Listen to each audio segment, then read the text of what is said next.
আরেকটু জোরে হবে কি তাহলে? তাহলে এবার একটু আমরা একটু অভিনয়ের একটা যেটা চ্যাম্পিয়ন হয়েছিল আমাদের ইয়ে থেকে, ওকে ডাকে, ওর নাম কি?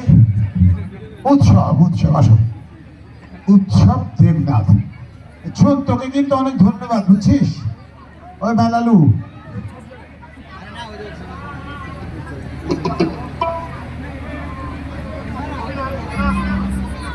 হ্যাঁ চলো, তুমি কি অভিনয় করবা?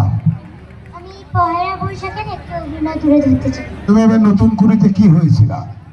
নতুন কুড়িতে সেরা 10-এ। ওকে চলো, তুমি তোমার মতো করে করো, নাও।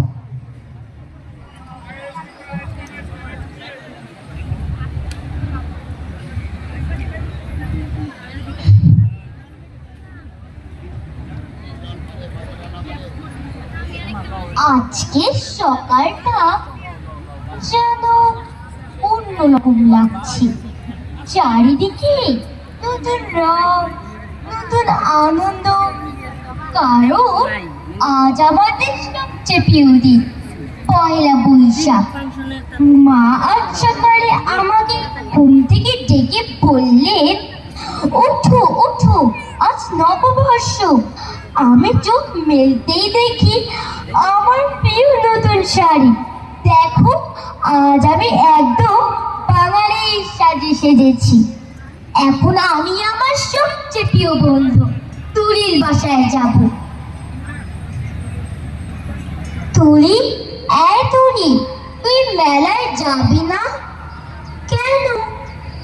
ও, তোর মা বাবা তোকে এইবার পয়লা বৈশাখে নতুন শাড়ি কিনে দিতে পারেনি, তাই তুই যাবি না।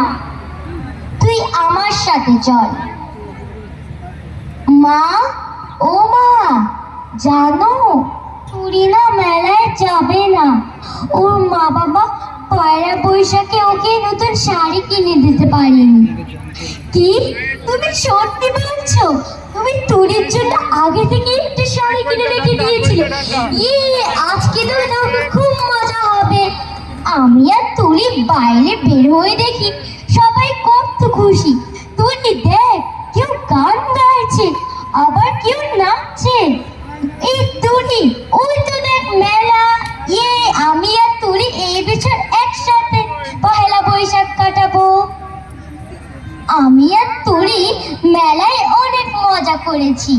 আমরা দুইজন একসাথে নাগরদোলায় উঠেছি, দুইজন একসাথে পান্তা ইলিশ খেয়েছি, তার সাথে দুইজন একসাথে মিষ্টিও খেয়েছি। আর হ্যাঁ, আরেকটা কথা, নববর্ষ মানে শুধু একা আনন্দ করার দিন না, সবাইকে